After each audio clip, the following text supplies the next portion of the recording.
The black cleaner thought she was alone. The boss saw everything. And what happened next was not what he expected. Interesting, very interesting indeed, muttered Richard Thompson, watching through the crack of the closet door. On the dresser in his master bedroom, spread out on Italian marble like a photo shoot, $15,000 in cash. On purpose. Because this wasn't carelessness. This was a trap. And standing right in front of it was Kesha Williams, the new cleaning lady. Black, 33, single mother of 3. Her first day in that mansion. Richard, 45, heir to a real estate fortune, had been running this sick little test for 15 years. Secretaries, drivers, nannies, housekeepers. He'd left money out, watched from hiding, filmed their reactions, and then fired them the second they slipped.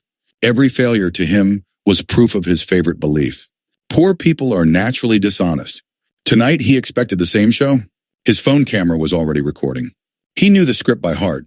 First, the hesitation, then the nervous look around, the hands slowly reaching out, and finally the moment of truth that would let him say, "See, I was right about them." Except Kesha didn't follow the script. Not even a little. She took out her phone. Richard smirked. She carefully gathered each bill, counted them, put them in an envelope from the drawer, wrote a clear note, left it all in the center of the desk. Then she went right back to dusting like the entire thing hadn't happened. For 3 hours, Richard watched from security cameras and shadows. She cleaned with a kind of focus he wasn't used to. She straightened bookshelves no one touched, cleaned picture frames with almost tender care, watered half-dead plants even he'd forgotten. What he didn't know? Kesha had seen that trap the second she walked into the room, and while he thought he was studying her, she was already studying him and quietly turning his arrogance into her weapon. If stories like this, where prejudice backfires, hit you in the chest, hit like and subscribe so you don't miss what happens next. Because what Kesha uncovered about Richard in the days that followed was far worse than a money test. Richard couldn't sleep. The image of Kesha protecting his money bothered him more than any theft ever had. At 6 a.m., he called the cleaning agency. "I want the same cleaner as yesterday. Kesha Williams. 3 times a week, minimum." In his mind, he'd discovered the one good one. What he didn't know? Kesha had grown up in Detroit. Her mother, Dorothy Williams, was a college sociology professor who'd been fired after reporting racial discrimination at her university. Kesha had grown up watching her mother be punished for telling the truth. She learned very early. Some opportunities are actually traps. Some rich people love to test you just to justify their prejudice. And sometimes the smartest move is to play along while you quietly take notes. That night, in her small 2-bedroom apartment, Kesha helped her kids with homework and told her mother about the lost money. Kesha said, "I filmed everything, and I pretended I didn't notice the game." "And what's your plan?" Dorothy asked. Kesha looked at her kids. Marcus, 12, doing his math homework in a public school that never had enough books. Aliyah, 9, who wanted to be a doctor but already knew some people would see her as less. Jaden, 6, asking why they didn't have a backyard like the kids on TV. "I don't know all of it yet," she said. "But this man is going to underestimate me until the very last second.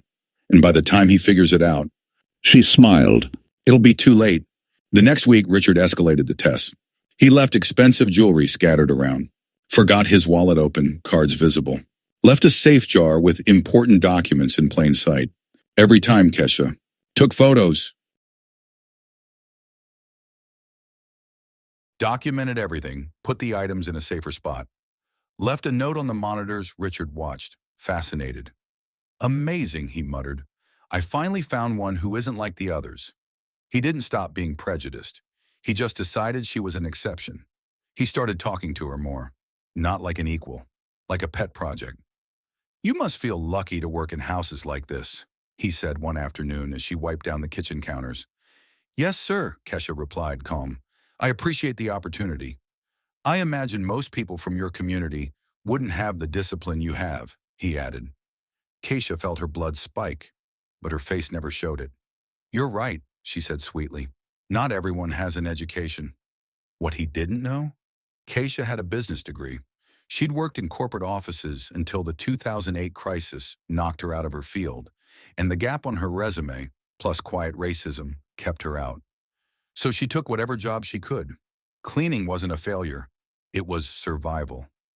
With every condescending comment, Kesha added another mental note. And thanks to a recording app that her techie daughter Aaliyah had installed, she had something even better. Audio. You know, Kesha, Richard said in the third week, puffing himself up, I'm thinking of giving you a bonus. You're different. You have values. Not like the last one I caught stealing. Latina. You know how it is. Kesha nodded on the outside. Inside, the recorder in her pocket captured every word. Richard bragged about her at his country club. I finally found a good one, he told his friend Bradley. Black, but polite. Not like the others who just want to steal. Bradley laughed. Careful, Rich. Sometimes the quiet ones are the worst. My maid seemed perfect. 5 years later, I found out she was selling my schedule to burglars. No, Richard smirked. I've tested this one every way. She's truly honest. What neither of them knew, Kesha was 2 tables away. In a borrowed waiter's uniform, covering a shift for a friend to earn extra cash. She saw them. She heard everything. She recorded it all. When Richard went home the next night, his house was spotless, and the cleaning note was as polite as ever. He still had no idea his perfect employee now held enough evidence not just to embarrass him, but to crack open the entire little empire he'd built on money and prejudice. Over the next few weeks, Kesha turned every shift into a quiet operation. She started mapping his life, his calls, his charities, his contacts. That's when she discovered Urban Hope Foundation. On paper, a charity that brought $15 million a year to help Black communities with education and youth programs. In reality, a tax haven for rich donors and a stage for Richard to pose as a savior while calling those same communities lazy behind closed doors. This diversity thing is just for show, she recorded him saying. I hire 1 or 2 for the photos. The rest stay in the kitchen where they belong. Kesha knew she needed help, not just from any lawyer, from someone who understood both the law and the game. She called her cousin, Jennifer Williams Carter.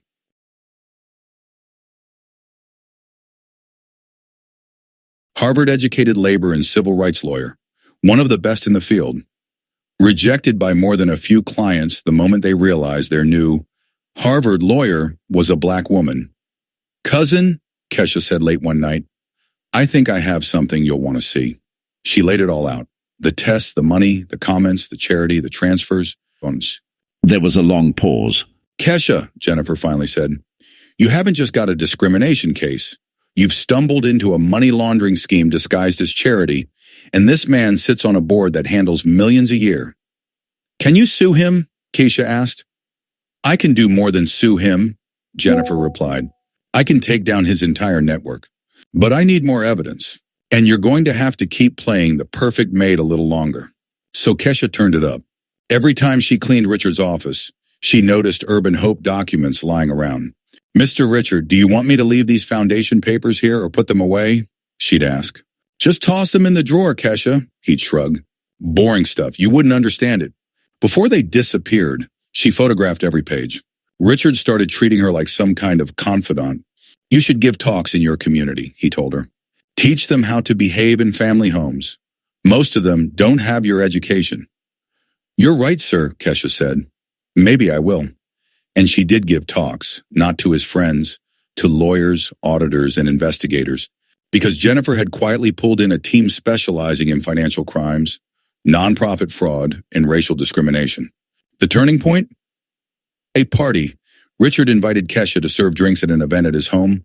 Wealthy white men, politicians, CEOs, an auditor. That night, she called Jennifer with a list of names.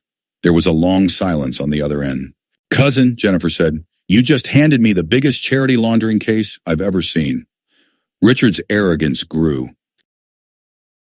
He made Kesha redo chores that were already perfect, intentionally nitpicked her work, forced her to redo beds, reclean bathrooms, reorganize shelves. Each humiliation, another piece of evidence. Every recorded comment, every forged-looking document, every transfer that didn't add up. By the time Jennifer was done compiling it all, the file was more than 200 pages. Still, Richard wanted more. 15 people at the table, the mayor, council members, business leaders. Richard at the head in a $3,000 suit. Kesha rolled in a coffee cart. Same navy uniform, same neat hair, same calm face. Inside, a completely different woman. Gentlemen, Richard began, I've asked you here to show how we handle standards with staff. This is Kesha Williams. She's worked for me 3 months. At first promising, but he turned to her. Kesha, can you explain to the board why you failed to follow my instructions yesterday? He'd given her no such instructions. This was the pretext. The show, the public humiliation. Kesha set down the coffee pot. Mr. Richard, she said, voice calm but steady, before I answer your question, I'd like to give a brief presentation to the board. Richard blinked. Not submissive, professional, controlled, dangerous. You're dismissed, Richard snapped. Leave now. Another voice answered. Actually, someone said from the doorway, she's exactly where she needs to be. Jennifer walked in. Behind her, 2 federal agents. A court officer with a folder. Here, Kesha narrated, is Mr. Thompson preparing what he calls the money test, a game he uses to humiliate black and brown employees and prove we're dishonest. Whispers around the table. Next clip, audio from the country club. Black but polite, you know. Not like the others who just want to steal, Richard's voice said over the speakers. The mayor shifted in his seat. And that's just his personality, Kesha said. The real crime is what he's done with this foundation's money.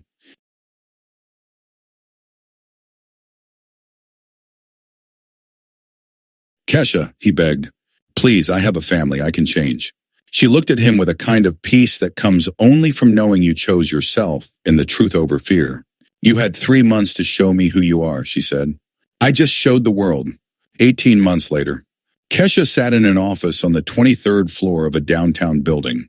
The plaque on the door, Key and Williams Consulting, auditing and compliance for social organizations. Her company had exploded after the story went viral. Nonprofits, schools, community orgs across the country hired her to make sure they weren't becoming cover for corruption or discrimination.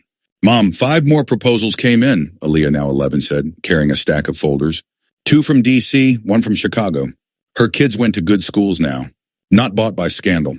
Earned by merit, stabilized by a mother who refused to let prejudice write their future.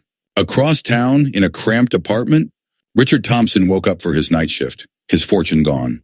His name poisoned. His lifestyle replaced by 1-bedroom walls and a job as a janitor, cleaning other people's offices. The irony didn't escape him. Kesha's cousin, Jennifer, became one of the most respected lawyers in the country on discrimination and financial crimes. Law schools use the Thompson case as a model of how precise, patient documentation can bring down untouchable people. At Harvard during a lecture, someone asked Jennifer what impressed her most. It wasn't revenge, she said. It was strategy and restraint. At home, Kesha's mom, Dorothy, watered roses in the yard of the house her daughter bought. Once a month, she visited schools in poor neighborhoods. She told her story, not as a fairy tale, but as a roadmap. One day, a 12-year-old girl raised her hand. Ms. Williams, how did you know you could beat someone that rich and powerful? Kesha smiled. I didn't know, she said. I just knew I wasn't wrong. I knew what he was doing was unjust.